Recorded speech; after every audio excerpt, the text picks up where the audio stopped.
Hello friends and welcome to the Metrocheck medical lectures. आणि आज आपण बघतोय CAP round 1 selection list for BSc nursing. तर ज्या लिस्टची आपण सर्वजण वाट बघत होतो, मेरिट लिस्टची किंवा सिलेक्शन लिस्टची, तर ती सिलेक्शन लिस्ट आज आपल्यासमोर ओपन आहे मित्रांनो. तर ही सिलेक्शन लिस्ट डाउनलोड कशी करायची, तर मी या आधीच्या व्हिडिओमध्ये सांगितलेलं आहे. सिम्पली तुम्हाला गुगलला जायचं आहे, CET सेल सर्च करायचं आहे, जे पहिली वेबसाईट येईल त्याच्यावर जायचं आहे आणि ॲन्युअल इयर 2024-25 मध्ये तुम्हाला ओपन करायचं आहे. त्यानंतर तुम्ही खाली स्क्रोल केल्यानंतर अंडर ग्रॅज्युएट एज्युकेशनमध्ये BSc नर्सिंगचं स्पेशल पोर्टल झालेलं आहे.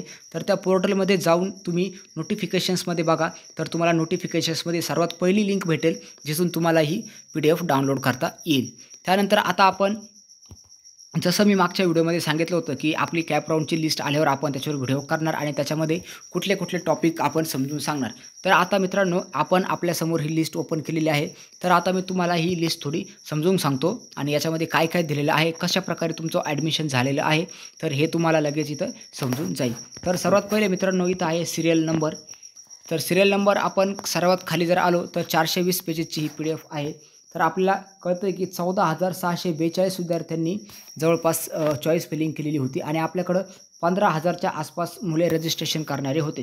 तर जवळपास 900 ते 1000 विद्यार्थ्यांनी कुठल्याही प्रकारची चॉईस फिलिंग केलेली नाही आहे. तर अशा विद्यार्थ्यांना आता कॉलेज अलॉट होणं हे हार्ड आहे किंवा त्यांना डायरेक्ट मॅनेजमेंटमधूनच ॲडमिशन घ्यावं लागेल.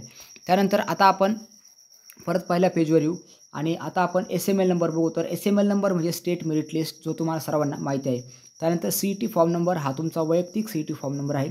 त्यानंतर स्टुडंटचं नेम आहे. त्यानंतर त्याचं जेंडर इथं दिलेलं आहे. त्यानंतर पर्टिक्युलर कॅटेगरी आहे आणि कॅटेगरीनंतर कोटा दिलेलं आहे. तर मित्रांनो, तुम्ही त्याच्यामध्ये बघू शकता की भरपूर जणांचे ओपनमधूनच नंबर लागलेले आहेत. जसं की तुम्हाला जर बघायचं ठरलं तर ही जी फर्स्ट विद्यार्थी आहे प्रियंका नावाची फिमेल विद्यार्थी, तर तिची कॅटेगरी इथं NTB आहे, पण तिचा ॲडमिशन हे ओपन कोटामधून झालेलं आहे. तर आता काही जण म्हणतील, ॲडमिशन जर ओपन कोटामधून जर झालेलं असेल तर आम्हाला स्कॉलरशिप भेटेल का? हो मित्रांनो, तुम्हाला 100% स्कॉलरशिप भेटेल जर तुमच्याकडे व्हॅलिडिटी सर्टिफिकेट असेल तर. तर हिला GMC नागपूर हे कॉलेज अलॉटेड झालेलं आहे. तर अशा प्रकारे तुम्हाला तुमचं नाव शोधायचं आहे. नाव तुम्ही वरती हे जे सर्च बार आहे, तर इथं तुम्ही सर्चही करू शकता. फॉर एक्झाम्पल मी करून दाखवतो की माझं नाव प्रशांत आहे. तर मी इथं PRASHANT प्रशांत जर केलं तर जितके पण प्रशांत नाव आहे तर याच्यामध्ये सर्च होतील आणि मग मी तिथं माझं जे पूर्ण नाव आहे तर मी ते असं एक एक नंबर बघून सर्च करू शकतो. जर तुम्हाला तुमचं नाव सापडत नसेल तर तुम्ही तुमचा SML टाकून बघा. SML नसेल तर तुमचं नावही टाका. SML हा आकडा आहे आणि CET फॉर्म नंबरमध्ये भरपूर प्रकारचे नंबर्स आहेत. तर ते नंबर्स लवकर सर्च होणार नाही, तुम्हाला जास्त सर्च बार येतील. त्यापेक्षा तुम्ही डायरेक्ट तुमचं नाव किंवा आडनाव टाका. तुम्हाला तुमचं जे कॉलेज आहे तर ते लगेच तुम्हाला भेटून जाईल.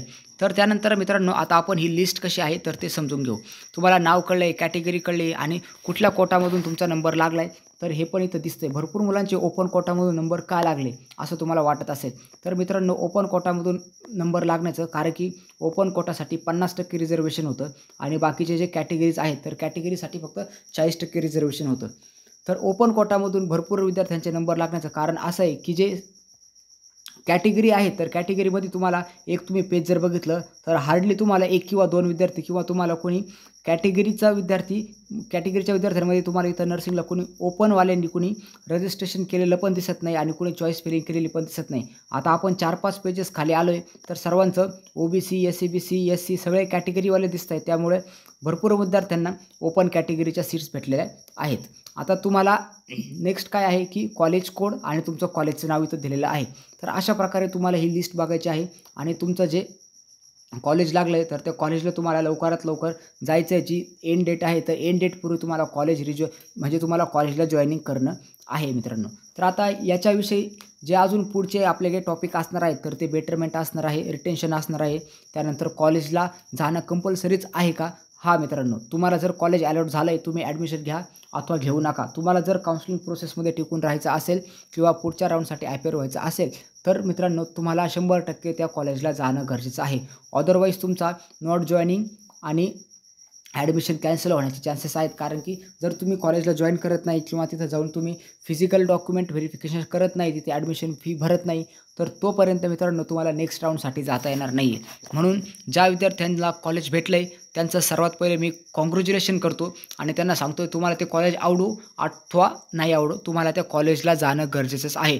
भरपूर मुलं आता याच्यावर परत कमेंट करतील, सर आम्हाला कॉलेज भेटलं आहे मग आम्ही जाणं गरजेचं आहे का? हे कमेंट परत करू नका. तुम्हाला कॉलेजला जाणं गरजेचंच आहे. JNMच्या व्हिडिओसाठी भरपूर मुलांचे नंबर लागल्यानंतरही त्यांना सांगून पण त्यांचे परत तेच कमेंट, सर कॉलेजला जावं लागेल की पालकांना पाठवावं लागेल. मित्रांनो तुम्ही पण जा, तुम्ही पण कॉलेज बघा. तुमचं जे कॅन्डिडेट आहे तर तुम्हाला ॲडमिशन घ्यायचं आहे तर कॅन्डिडेटचं जाणं खूप महत्त्वाचं आहे. त्यामुळे तुमचं कॉलेज जर लागलं असेल तर त्या सर्व मुलांचे कॉन्ग्रॅच्युलेशन्स. ज्यांना गव्हर्नमेंटला कॉलेज लागले, गव्हर्नमेंटला ज्यांना सीट भेटली आहे त्यांचं तर डबल कॉन्ग्रॅच्युलेशन, कारण की तुम्हाला एकदम कमी पैशामध्ये तुमचा आता BSc नर्सिंगचा कोर्स होणार आहे. त्यानंतर आता जे बाकीचे व्हिडिओ असेल ते बेटरमेंट आणि रिटेन्शन, तर आपण त्याच्यावरही उद्यापर्यंत तुम्हाला व्हिडिओ मिळून जाईल. जर तुम्हाला कॉलेज आवडलं नसेल तर बेटरमेंटसाठी कसं जायचं, त्याची प्रोसिजर काय असते, तर ती सर्व प्रोसिजर तुमच्यापर्यंत लवकरात लवकर देण्याचा प्रयत्न मी मित्रांनो करतो आहे. त्यामुळे आजची ही लिस्ट आहे, तुम्ही लिस्ट डाउनलोड करा आणि तुमचा जो नंबर लागलेला आहे तर तो नंबर बघा. त्यानंतर मित्रांनो ह्याच व्हिडिओच्या डिस्क्रिप्शनमध्ये मी आपल्या ग्रुपची लिंक दिलेली आहे. आपला मेडप्रोचेक मेडिकल नावाचा व्हॉट्सअप ग्रुप आहे.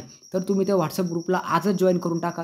तुम्हाला जर काही शंका जर असेल तर तुम्ही डायरेक्टही तिथं मला विचारू शकता.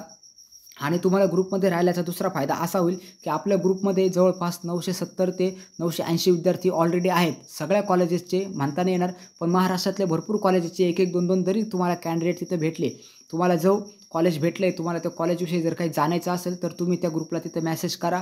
तुम्हाला त्या पर्टिक्युलर कॉलेजचे विद्यार्थी DM करतील, डायरेक्ट मेसेज करतील. तिथून तुम्ही त्या कॉलेजविषयी अशी पण माहिती तिथं काढू शकता. तर मित्रांनो आपल्या ग्रुपचा पण तुमच्यासाठी यातून फायदा होणार आहे. तर तुम्ही ग्रुपला पण जॉईन करा. लिंक तुम्हाला आपल्या व्हिडिओच्या डिस्क्रिप्शनमध्ये भेटून जाईल. मित्रांनो व्हिडिओ जर आवडला असेल तर व्हिडिओला लाईक करा आणि परत एकदा मी सर्व मुलांचे कॉन्ग्रॅच्युलेशन्स करतो. आणि ज्यांना कॉलेज भेटलं नाही मित्रांनो, आपण एक्सपेक्टेड केलेल्या मार्कांपेक्षा खूप कमी मार्कांवरही विद्यार्थ्यांना कॉलेज भेटलेले आहेत. तर आपल्या भरपूर विद्यार्थ्यांना कॉलेज भेटावेत अशीच आपण ईश्वरचरणी प्रार्थना करू. आणि ज्यांचं ॲडमिशन आता होणार आहे तर त्यांच्या भावी आयुष्यासाठी ईश्वरचरणी आपण प्रार्थना करू विद्यार्थी मित्रांनो. आणि सर्वांचे परत एकदा कॉन्ग्रॅच्युलेशन.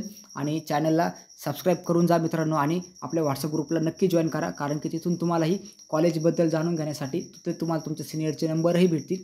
तिथून तुम्ही त्यांना डायरेक्ट कॉन्टॅक्ट करून कॉलेजबद्दल विचारू शकता. धन्यवाद मित्रांनो.